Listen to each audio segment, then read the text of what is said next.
The blood bank at Mercy General was nearly empty that Thursday afternoon. Garrett Holden sat in the donation chair, a needle taped to the inside of his left arm, his eyes on the narrow window in the door, beyond the glass. His son Eli sat in the hallway with a notebook open across his knees, sketching a propulsion diagram with the careful concentration of an 8-year-old who took science seriously. The outer door swung open. The footsteps that crossed the floor were sharp, hurried, not commanding. Nadia Prescott came into view, her face pale, and asked for the donor giving blood for her father. Beulah pointed to the chair. Nadia turned. She saw Garrett. Garrett Holden had not always been the man in the maintenance jacket. There was an earlier version of him, one who wore a hard hat over a collared shirt and sat in design review meetings at biomedical contractors outside Washington, talking antigen compatibility and filtration tolerances with the authority of someone who genuinely knew the work. He had graduated from Virginia Tech with a degree in biomedical engineering and spent 6 years climbing steadily, the way serious people do. He worked at the Johns Hopkins Applied Physics Laboratory, where he helped design filtration systems for military medical equipment, the kind of work that lived in classified folders and unglamorous breakthroughs. Then he met Marin at a community reading at a public library in D.C. the summer he turned 30, and everything that followed moved on a different kind of timeline. She taught 3rd grade. She laughed with her whole face. They were married within 2 years. Eli arrived 14 months after that. For a stretch of time that in memory felt both very short and impossibly complete, Garrett Holden had everything he had ever quietly wanted. Marin died in a February rain, in a car at an intersection where a delivery truck ran a red light. Internal hemorrhage. Mercy General was low on AB negative that night, and the supply dispatched from the regional center arrived 22 minutes after there was anything left to do with it. Garrett stood in the corridor holding the sleeve of her coat, the only thing on him still warm, and heard a surgeon say words he had already understood before they were spoken. He sold the house in D.C. and brought Eli to Baltimore, far enough that the familiar streets would not ache, close enough to keep Marin's family within reach. He took a job with a contract facilities maintenance company that sent him into commercial buildings across the city, fixing what the building engineers could not. The pay was 60% less than what he had earned at Hopkins. The shift ended at 3. That was the trade he had made. And he had made it deliberately. He had decided what mattered most, and he had arranged everything else around that decision. Their apartment in Remington was on the 3rd floor, 2 bedrooms, with a window that looked across a row of red brick rooftops. In the evenings, Eli sat at the kitchen table, assembling model rockets from kits, logging launch angles and altitudes in a notebook in the serious handwriting of a child who considered science a matter of consequence. Garrett sat across from him grading the math homework, glancing up now and then. The way Eli tilted his head when he was concentrating was Marin's, exactly, and every time Garrett saw it, he was hurt and grateful at the same time. The current contract was the Prescott Meridian Pharmaceuticals Tower at the Inner Harbor, 22 stories of tinted glass that caught the early morning light off the water. The maintenance company had sent Garrett to address a slow problem in the HVAC system spread across the basement and the upper service floors. He arrived at 6:30 each morning, walked past the lobby directory without reading it, and went down to the service elevator. He did not know the name of the chief executive. He did not need to. On the 4th morning of the contract, a Thursday, he wheeled his cart into a hallway on the executive level to change an air filter in a ceiling cavity. The corridor was carpeted in a soft gray that absorbed sound and smelled faintly of fresh coffee from a small kitchenette he could see through an open door. He had not known there was a separate corridor reserved for senior leadership. He had not blocked it on purpose. He had only set the cart against the wall, opened the lower drawer for the replacement filter, and climbed his short ladder. The ceiling panel was the standard kind. He pushed it up, turned it, and slid it into the cavity. He had done this 1,000 times. Nadia Prescott was 9 minutes late to a video call with a distribution partner in Singapore when she came around the corner and found the cart in her path. What followed took less than 30 seconds. She spoke to him the way certain people speak to obstacles, not quite anger, more the contempt reserved for things that should not exist where you need to walk.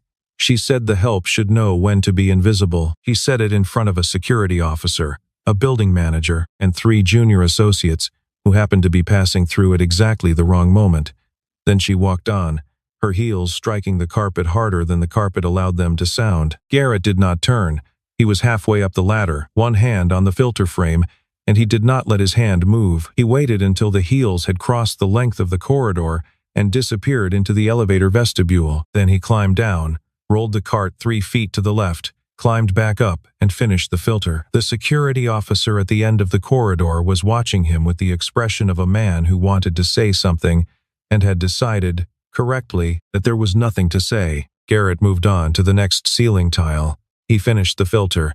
He clocked out at 2:45 and picked Eli up from school. On the drive home, Eli described a water rocket experiment from his science class, the highest launch in his grade. Garrett asked whether he had charted his angles. Eli opened the notebook and showed him a small graph, 7 data points across 7 trials, the x-axis marking elevation and the y-axis altitude. Garrett looked at the graph and said the math was right. Eli nodded with the quiet satisfaction of someone who had just been confirmed in what he already knew. They went home and made pasta, and Garrett sat across from his son and watched him eat in the kitchen light, a small, steady rhythm of a life, complete in itself. Whatever the morning had been was somewhere else now. The kitchen was here. Nadia Prescott had built Prescott Meridian Pharmaceuticals the way a person rebuilds after a storm, not by starting over, but by deciding that nothing left standing would stand unless it could carry real weight. Her father had handed her the company under the worst possible circumstances. Russell Prescott, a former pharmacist who had grown his small Fells Point shop into a regional drug maker over 30 years, was diagnosed with myelodysplastic syndrome at 63. He was out of the office within a month. Nadia was 31. With 2 years of operations experience and a boardroom full of men who were already composing their predictions that this would not last. It lasted. 5 years later, the company had tripled its revenue and moved into 2 new therapeutic areas. The boardroom no longer made predictions. The cost arrived in quiet daily installments. Her husband had left 2 years ago, not with a confrontation, but with a tired, careful conversation at the kitchen island in which he said, he felt like he was orbiting a life rather than living in one, and was finished pretending. There were no children. Nadia had cried in the bathroom with the fan running, and then made coffee and opened her laptop and answered 17 emails, because that was what she knew how to do when the ground shifted beneath her. Russell came into the hospital every 2 weeks for transfusions. Nadia controlled the appointments, the scheduling, the bills, the dietary support, the consultations with 3 different hematologists. There was exactly one thing in the arrangement she did not control, and it was the blood itself. That Thursday afternoon, at 4 o'clock, the hematologist on Russell's case asked Nadia into a private consult room at Mercy General. Dr. Lena Osei was a careful woman with 20 years in adult hematology, and she did not waste sentences. Russell had experienced a sharp drop in platelet function and would need an urgent transfusion.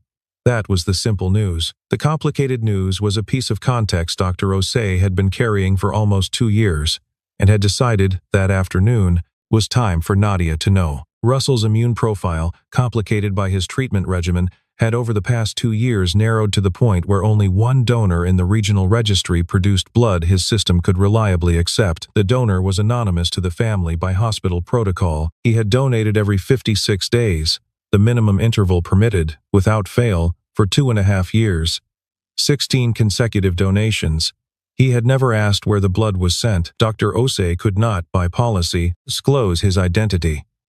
But she could say this much. The donor was downstairs in the blood bank right now, on his scheduled cycle. Nadia asked if she could go down. Dr. Osei said she could, but the disclosure of identity would depend on the donor's consent. Nadia stood. Before she left the room, she went to her father. Russell was reading an old pharmacology text, his hands trembling slightly as he turned a page. He looked up at her with the same patient expression he had worn through every difficult conversation of her childhood. "Do not worry," he said. "I am still here." Nadia nodded and walked out faster than she meant to. At 4:20 in the afternoon, in the donation chair, Garrett Holden was watching the bag fill. Beulah Simmons worked beside him, without unnecessary conversation, which Garrett appreciated. She had been at Mercy General 14 years, and she had known him from his first donation, and the two of them had long since arrived at the kind of professional ease that did not require words for the simple parts. Garrett had begun donating 5 months after Marin died, when he had stabilized enough in Baltimore to do something with the grief rather than only carry it.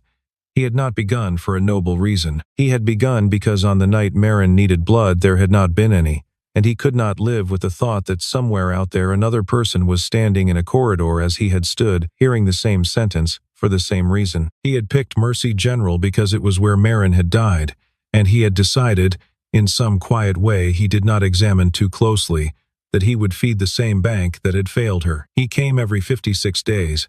He had never missed. He had never asked where the blood went. The door opened. Nadia came in. Beulah rose.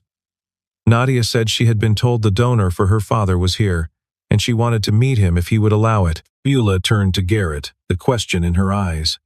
Garrett looked at Nadia.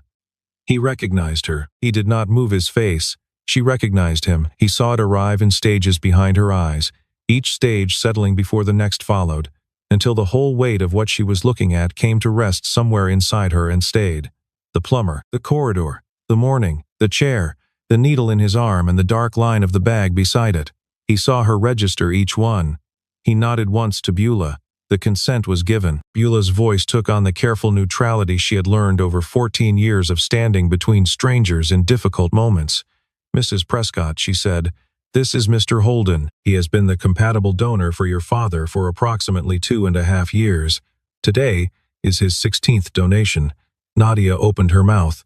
Nothing came out. She was not used to arriving at the end of a sentence before knowing what the next one would be. She had spent her entire professional life with the sentence already formed before the previous one had finished. Now there was nothing formed and nothing waiting. Garrett turned back to the bag and watched the dark line of it grow toward its mark.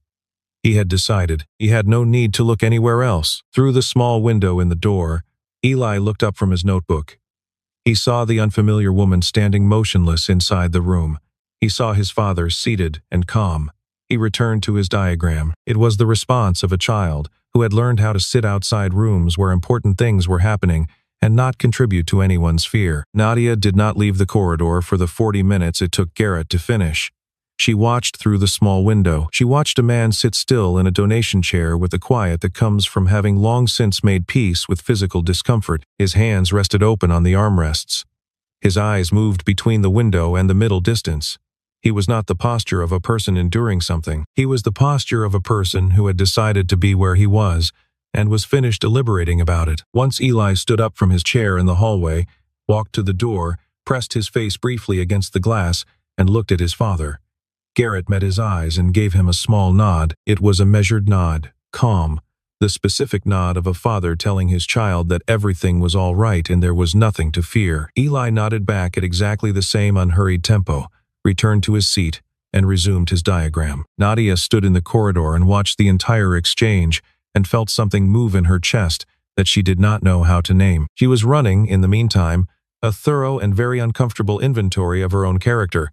She had looked at this man and seen an obstacle. She had ensured that he understood that she found him beneath her attention, and she had done it in front of witnesses without hesitation because the habit of a certain kind of authority is that it eventually stops feeling like a choice. It simply becomes the way you move through rooms, the way you occupy space, the way you look at people without registering that they are people with whole lives running parallel to yours, with losses you know nothing about, with reasons for everything they do that you have never once thought to ask about. When the collection was complete, Garrett stood slowly, accepted a cup of orange juice from the nurse with a small nod, and lowered himself back into the chair to manage the dizziness that came from giving more than a standard donation permitted in a single session. The door opened. Eli walked in without a word and put both arms around his father's neck. Garrett rested his cheek on top of his son's head and closed his eyes. Nadia turned away from the window, pressed her back against the corridor wall, and stood there for a very long time, not thinking about anything particularly useful. She went up to Russell's room. The transfusion had started. She watched the dark line move down the clear tube into the vein of her father's arm. For the first time, she connected that fluid with the man who had been seated 3 floors down. She watched her father breathe more easily. She watched the color return to his face by small degrees. Russell opened his eyes and looked at her and asked if she had been crying. She said no. He said, "You sound like your mother. Your mother used to say no exactly that way." Nadia laughed once, the only laugh she had managed that day, and took her father's hand. 2 days later, Garrett returned to Prescott Meridian. The drainage line on the basement level needed a section replaced, and the maintenance company had scheduled him for the afternoon. He was on his knees, fitting a coupling. When he heard the elevator door at the end of the corridor, Nadia walked in. She had drafted and discarded 4 versions of an apology over those 2 days, because every version sounded like an apology, and the conversation she needed to have required something more honest than that. She waited until he had finished the joint and stood and wiped his hands on a shop rag. He turned to her with the expression she had come to recognize already, neither hostile nor warm, simply present and entirely attentive. She spoke plainly. The apology was not for the blood, she said. The blood was something else, something he had been doing long before he had any reason to know who she was. The apology was for the 30 seconds in the corridor. There was no version of what she had said that was acceptable, and she would not offer an explanation, because no explanation made it better. Garrett was quiet for a moment. Then he said, "You do not owe me anything because of the donation. I did not do it thinking about you. I did it because the night my wife needed blood there was not any, and I did not want anyone else to stand in a corridor where I had stood." He said it without drama, 3 short sentences, the simple shape of a fact. Nadia heard a whole life in those sentences. She did not try to fill the silence that followed. That Sunday, Patterson Park was busy in the way East Baltimore parks are busy in October. Families along the paths, dogs off leash on the lawn, the bowl of the harbor visible past the trees. Nadia had brought Russell out for fresh air on his doctor's recommendation. They sat on a bench near the open field. Across the grass, Garrett and Eli were setting up a model rocket on a small launch pad. Russell, who had spent 40 years making compounds with his own hands and had loved every question a curious person had ever asked him, watched the boy from the bench. After a moment he asked, "What angle are you trying?" Eli turned around and looked at him with the expression of a child who had just discovered an adult who spoke his language. He came over carrying his notebook. He explained the 7 trials, the way the wind across an open field changed the optimal release, his current hypothesis about a slightly steeper angle for that morning's gusts. Russell listened with genuine pleasure, not the politeness of an old man humoring a small one, but the real attention of a scientist who recognized a younger one. Garrett and Nadia stood 3 meters apart and watched the old man and the boy talk physics on the autumn grass. Neither said anything. Neither felt the need. The rocket went up at the angle Eli had calculated. It cleared the trees, peaked, fell at the edge of the field. Russell clapped, slowly and tremulously, but he clapped. A week later, Nadia called Garrett up to the 18th floor conference room. It was his first time in the executive part of the building. She had been drafting a program for 7 days and had come to it from an angle she had not expected to need. She called it the Prescott Meridian Rare Blood Registry, a regional system that would connect rare donors with the network of hospitals around Baltimore, an emergency support fund for donors who experienced health setbacks of their own, scheduling flexibility for company employees who wanted to donate on cycle, and extended health coverage that reached the contract workers and part-time staff in the building who currently had none. Not a press release. An infrastructure. She wanted Garrett to help design it. She did not approach it as an act of conscience. She approached it as a personnel decision. He was a biomedical engineer who understood antigen typing and filtration systems and the medical logistics that connected the two. His background at the Applied Physics Laboratory was exactly the technical foundation the registry required.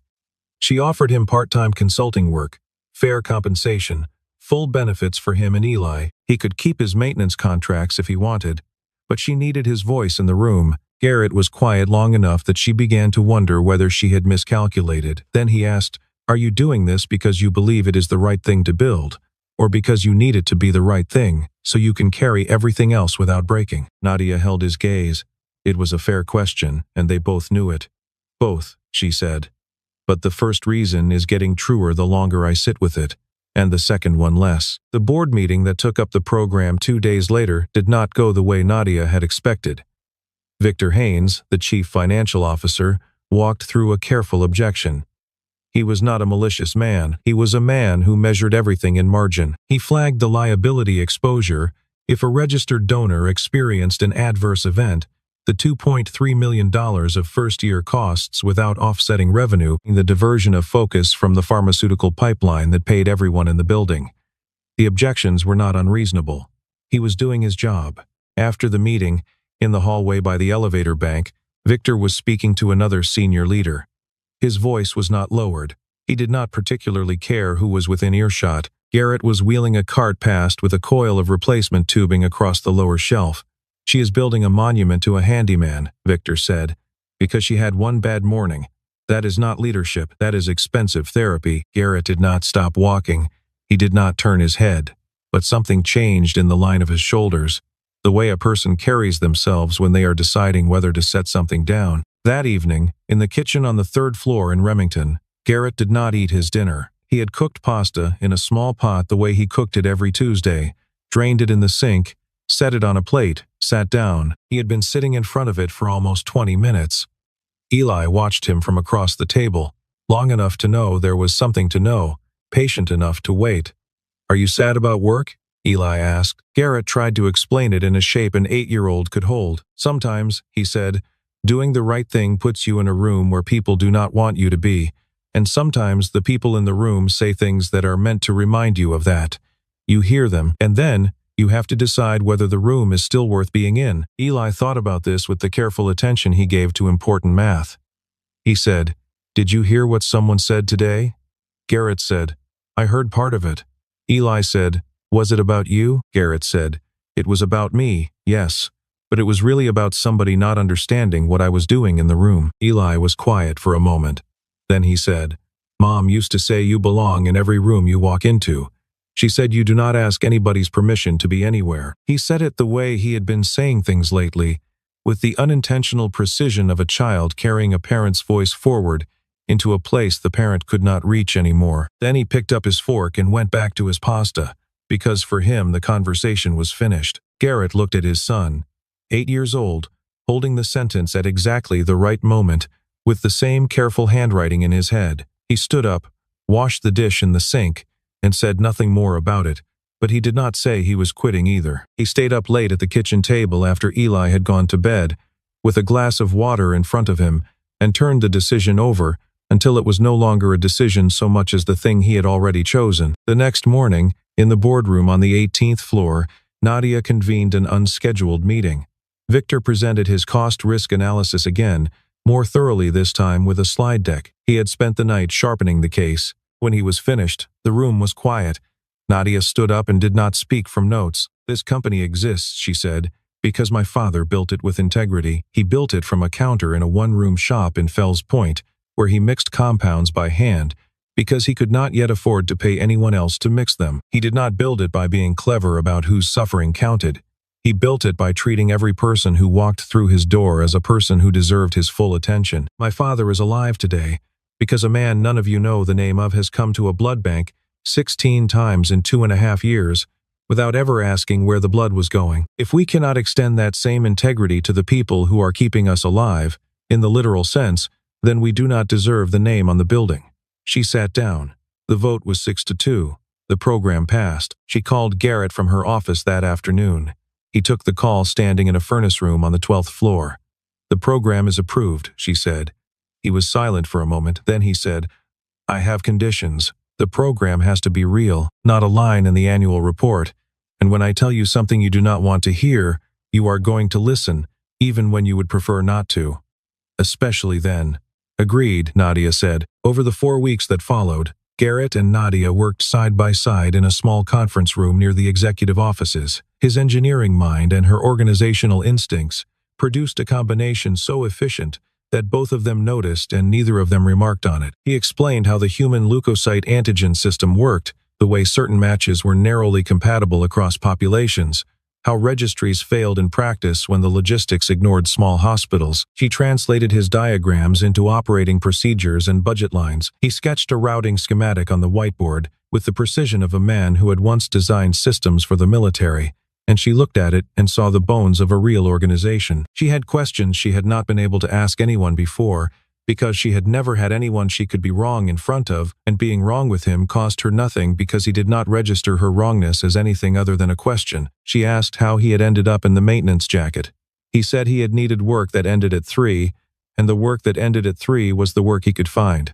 She did not press further. He told her later, on his own, about the night Marin died, in the same 3 short sentences he had used in the basement corridor. She received it without trying to repair anything. There were late nights, screen light on a glass conference table, 2 cups of cold coffee. He explained why his particular antigen combination was so unusual. Only about 1% of the population carried AB negative, he said, and within that small percentage the secondary antigen profile that matched her father's immune system was rarer still. The blood bank essentially could not find a substitute. She listened the way she had not listened to anyone in years, not for the angle, not for the leverage, but to understand.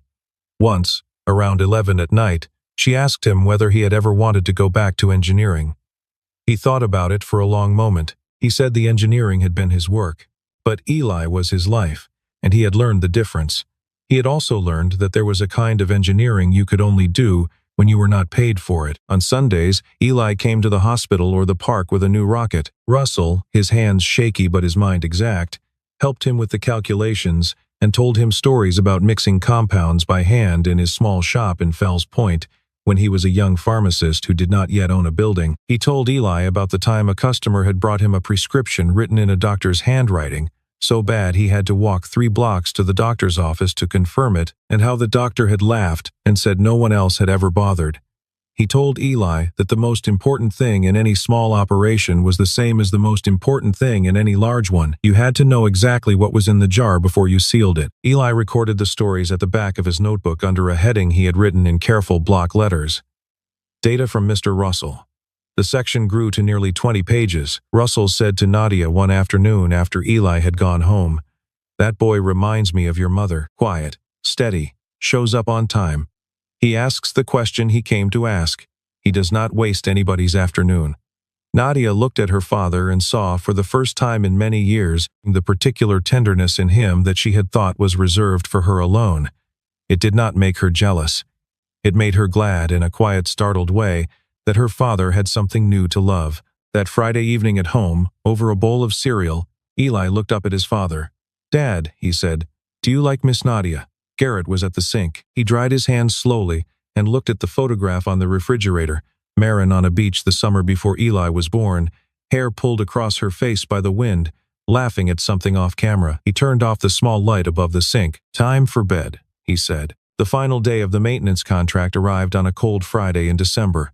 Garrett signed the paperwork and packed his truck. He heard the freight elevator open behind him. Nadia stood at the back of the truck. She did not speak yet. He had learned not to hurry her. "I told my father last night," she said, "that your contract was ending. He asked whether Eli could keep coming." Garrett asked what she had told him. "I told him I did not know." She had not planned what came next. What came out was the honest version. She told him about growing up watching her father build something from nothing, and the lesson she had absorbed, that the only real safety was in being the person who could not be dismissed. She had spent 30 years becoming that person. Somewhere along the way the sorting had become automatic. She had stopped noticing when she looked at someone and ranked them beneath her attention because the ranking had stopped feeling like something she was doing. "I am not asking for anything," she said. "I just needed to say it to you directly, before you left." Garrett listened the way he listened to anything important, not performing attention but giving it. A long silence settled between them. Above, the building ran its ordinary late afternoon business. A single work light threw a long shadow across the concrete. "Marin had a way of putting things," he said. "She used to say that people are like mechanical systems. They run according to how they were built until something fails. After that, they either get repaired or they keep causing damage to everything around them. The only difference between a person and a machine," she said, "is that a person can choose. A machine cannot." Nadia looked at him. "I think you are doing the repair work," he said. "That counts for something. That counts for a good deal, actually." Something in her face shifted. Not relief, but the quiet release of something that had been held a long time.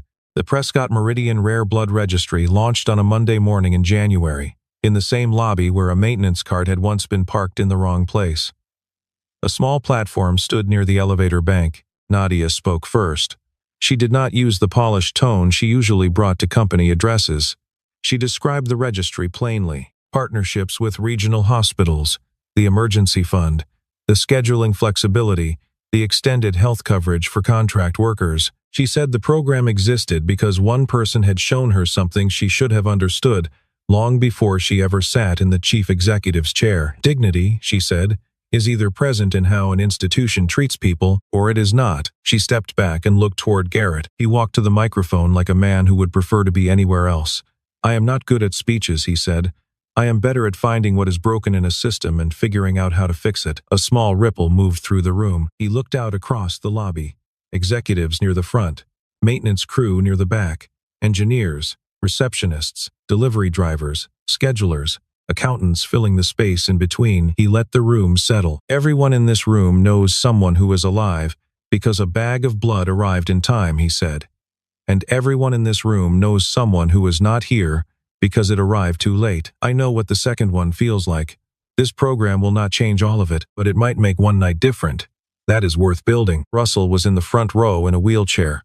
Eli sat beside him with his notebook open, sketching what looked like a microphone with wings. They were both clapping. After the ceremony, Russell took Garrett's hand. His grip was careful but steady. I know you did not do this to be thanked, he said, but my daughter is different because of you. Not only the blood, all the rest of it. Garrett looked at him for a long moment, the look of a man receiving something he had not known he needed. He nodded once. Nadia stood 10 paces away, watching her father hold the hand of the man who had been keeping him alive for 2.5 years. For the first time in many years, she did not try to hide what was on her face. 3 months later, on a Thursday morning in March, they were back in the same waiting room at Mercy General, where it had all started. Russell was there for his routine transfusion. Garrett was there for his 18th donation. Eli sat next to Russell in the upholstered chairs by the window, the notebook open across both their knees, the data from Mr. Russell's section now extending well past 20 pages and into a second color of ink. Garrett saw Nadia before she saw him. She was sitting next to her father, her phone face down on her knee. When Russell said something, she turned her whole body to listen. Not the partial attention of a person who was always at least somewhere else, but the full attention of a person who had learned, finally, that listening was something you did with your hands empty. Russell's blood work came back stable. The disease was not progressing. The hematologist used the phrase cautiously optimistic for the first time in 3 years. Russell looked across the room at Garrett and gave a small nod that did not require any words. Eli ran over to Russell with a new rocket. This one was painted deep red. He had picked the color, he said, because Dad once told him that blood looked that way when you watched it travel through a clear tube. Russell laughed. It was the laugh of a 68-year-old man who was alive because of a line he had never seen, given by a man who had never asked his name. In the corridor, after Russell and Eli had walked together toward the transfusion area, deep in a debate about the optimal launch angle for the kind of March wind that came off the harbor, Garrett and Nadia found themselves alone. My father asked me last week, Nadia said, whether Eli could call him Pop Pop. Garrett looked at her. The silence between them was not the silence of nothing to say. It was the silence of things that were too heavy to say quickly. Marin used to say, he said finally, that the right thing and the hard thing are almost always the same thing, but sometimes the right thing takes you somewhere you were not trying to go. Is this one of those times? Nadia asked. He looked toward the transfusion bay. Eli was holding up the notebook to show Russell something. Russell was pointing at a number on the page, with the expression of a man who had just found a calculation error and was extremely pleased about it. I think it might be, Garrett said. Outside the hospital window, Baltimore was finishing its winter. The last snow of the season was melting from the red rooftops in Remington. The early light was touching the surface of the harbor. Somewhere in the building above them, a bag of blood hung on a pole, traveled through a clear line, and entered the vein of a 68-year-old man, keeping him here for another day. None of them had been looking for what they had found. But some things arrive the way blood arrives, quietly, through a line no one sees, keeping someone alive before you ever know their name.